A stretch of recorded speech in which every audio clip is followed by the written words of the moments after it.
ಪುತ್ತೂರಿನಲ್ಲಿ ನಳಿನ್ ಕುಮಾರ್ ಕಟೀಲ್ ಮತ್ತು ಡಿವಿ ಸದಾನಂದ ಗೌಡ ಅವರ ಬಗ್ಗೆ ಆಕ್ಷೇಪಾರ್ಹ ಬ್ಯಾನರ್ ಹಾಕಿದ ಪ್ರಕರಣಕ್ಕೆ ಸಂಬಂಧಿಸಿ ಬಂಧಿತರಾದಂತಹ ಆರೋಪಿಗಳ ಮೇಲೆ ನಡೆದಿದೆ ಎನ್ನಲಾದ ಪೊಲೀಸ್ ದೌರ್ಜನ್ಯಕ್ಕೆ ಸಂಬಂಧಿಸಿ ಇಬ್ಬರು ಪೊಲೀಸರನ್ನ ಅಮಾನತು ಮಾಡಿರುವುದು ಉತ್ತಮ ಬೆಳವಣಿಗೆ.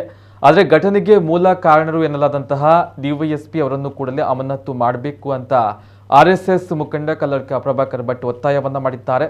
ಪೊಲೀಸರಿಂದ ಹಲ್ಲೆಗೆ ಒಳಗಾದಂತಹ ಹಿಂದೂ ಕಾರ್ಯಕರ್ತರ ಭೇಟಿ ಮಾಡಿದ ಅವರು ಕ್ಷುಲ್ಲಕ ಕಾರಣಕ್ಕೆ ಪೊಲೀಸರು ಇಂತಹ ದೌರ್ಜನ್ಯವನ್ನ ಯಾರಿಗೂ ಎಸಗಬಾರದು. ಇಂದು ಕೋಣಗಳಿಗೆ ಹೊಡೆದರೂ ಕೇಸು ದಾಖಲಾಗ್ತಾ ಇದೆ. ಆದರೆ ಪೊಲೀಸರು ಈ ರೀತಿಯ ಅಮಾನುಷವಾಗಿ ಹೊಡೆದಿರುವುದನ್ನು ನಾವು ಎಷ್ಟು ಮಾತ್ರಕ್ಕೂ ಸಹಿಸುವುದಿಲ್ಲ. ಕಾಂಗ್ರೆಸ್ ಸರ್ಕಾರ ಮುಂದಿನ 5 ವರ್ಷ ಹಿಂದೂಗಳ ಮೇಲೆ ಏನು ಮಾಡುತ್ತೆ ಅನ್ನೋದರ ಸ್ಯಾಂಪಲ್ ಇದಾಗಿದೆ ಎಂದರು. ಪೊಲೀಸರು ಕಾರ್ಯಕರ್ತರಿಗೆ ಹೊಡೆಯಲು ನಮಗೆ ಒತ್ತಡ ಇತ್ತು ಎನ್ನುತ್ತಾರೆ. ಆದರೆ ಅವರು ಯಾರ ಒತ್ತಡ ಇದೆ ಅನ್ನೋದನ್ನ ಮೊದಲು ಹೇಳಬೇಕು. ಕಾಂಗ್ರೆಸ್ ಸರ್ಕಾರವೇ ಒತ್ತಡ ಹಾಕಿರಬೇಕು. ಬಿಜೆಪಿಯವರು ಪೊಲೀಸರ ಮೇಲೆ ಒತ್ತಡ ಹಾಕಲಿಕ್ಕೆ ಆಗುತ್ತಾ ಎಂದು ಪ್ರಶ್ನಿಸಿದರು. ಸಣ್ಣ ಪುಟ್ಟ ವ್ಯತ್ಯಾಸ ಆಗಿದೆ, ಆದರೆ ಇದಕ್ಕೆ ಇಷ್ಟು ದೊಡ್ಡ ಶಿಕ್ಷೆಯ ಅಗತ್ಯವಿಲ್ಲ. ಸರ್ಕಾರ ಹೇಳುತ್ತೆ ಎಂದು ಪೊಲೀಸರಿಗೆ ಹೀಗೆ ಮಾಡಿದ್ರೆ ಮುಂದೆ ಕೆಟ್ಟ ಪರಿಣಾಮ ಎದುರಿಸಬೇಕಾದೀತು. ಈ ಮೂಲಕ ಸರ್ಕಾರಕ್ಕೆ ಎಚ್ಚರವನ್ನ ನೀಡ್ತಾ ಇದ್ದೇನೆ ಎಂದರು.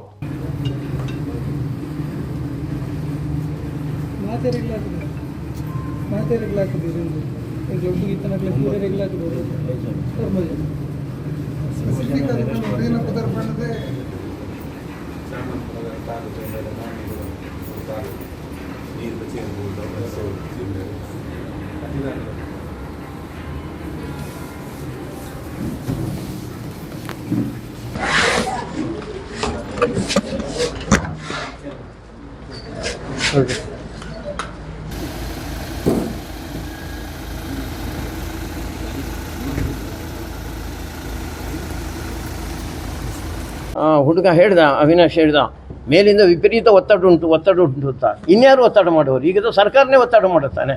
ಉಳಿದವರಿಗೆ ಯಾರಿಗೆ, ಬಿ ಜೆ ಪಿಯವರಿಗೆ ಉಳಿದವರಿಗೆ ಇವತ್ತು ಪೊಲೀಸರ ಹತ್ರ ಮಾತಾಡಲಿಕ್ಕೆ ಯಾವುದೇ ರೀತಿಯ ವ್ಯವಸ್ಥೆಗಳಿಲ್ಲ ಇವತ್ತು. ಅದಕ್ಕೋಸ್ಕರ 100ಕ್ಕೆ 100 ಕಾಂಗ್ರೆಸ್ರವರು ಮಾಡಿದಂಥ ಕಿತಾಪತಿ ಇದೆ.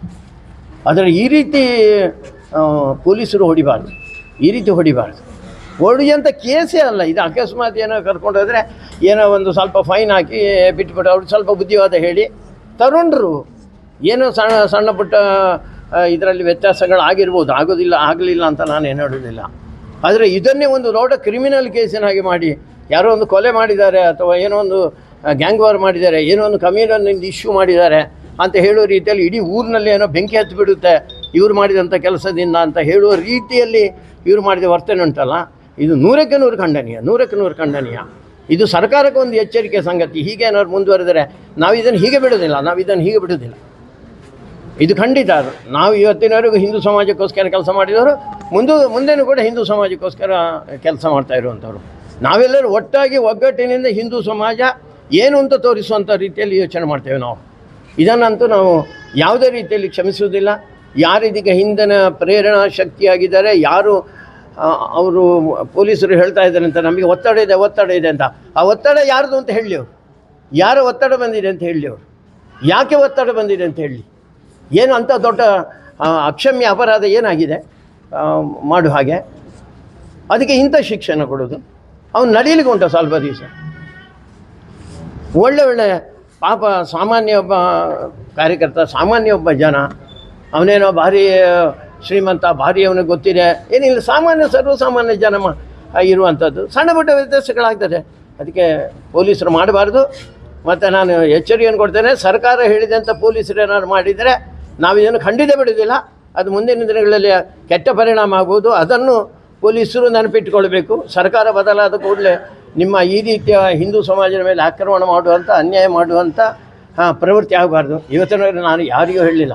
ನಾವು ಯಾವುದೇ ಹಿಂದಿನ ಸರ್ಕಾರ ಇದ್ದಾಗಲೂ ನಾವೇನು ಹಿಡಿ ತಡಿ ಬಡಿ ಅಥವಾ ಇನ್ನೇನಾದ್ರು ಮಾಡು ಅಂತ ನಾವು ಇವತ್ತಿನವರೆಗೆ ಯಾವುದೇ ಪೊಲೀಸ್ ಸ್ಟೇಷನಲ್ಲಿ ನಾವು ಹೇಳಲಿಲ್ಲ. ಕಾನೂನಿನ ಕ್ರಮ ಏನು ತಗೊಳ್ಳಿ. ಕಾನೂನು ಕ್ರಮ ತಗೊಳ್ಳೋದಕ್ಕೆ ಯಾರ್ದು ಆಕ್ಷೇಪ ಏನಿಲ್ಲ. ಯಾರು ಬೇಕಾದ್ರೂ ಕಾನೂನು ಕ್ರಮ ತಗೊಳ್ಬೋದು. ಆದರೆ ಇವರು ಮಾಡಿರೋಂಥದ್ದು ಕಾನೂನು ಕ್ರಮ ತಗೊಳ್ಳಿಲ್ಲ. ಅದರ ಬದಲು ಅತ್ಯಂತ ಅಮಾನುಷವಾಗಿ ಮಾಡಿದ್ದಾರೆ. ಇದು ಖಂಡನೀಯ.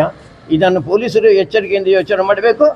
ಯಾರು ಇದರ ಹಿಂದೆ ಇದ್ದಾರೆ ಅಂತ ರಾಜಕೀಯ ಪಕ್ಷ ಇರ್ಬೋದು, ರಾಜಕೀಯ ವ್ಯಕ್ತಿ ಇರ್ಬೋದು, ಬಂದು 2-3 ದಿವಸ ಆಗಿದ್ದಷ್ಟೇ ಮಾರ್ರೆ. ಇದು ಮುಂದಿನ 5 ವರ್ಷ ಏನು ಆಗಿಬಿಡ್ಬೋದು.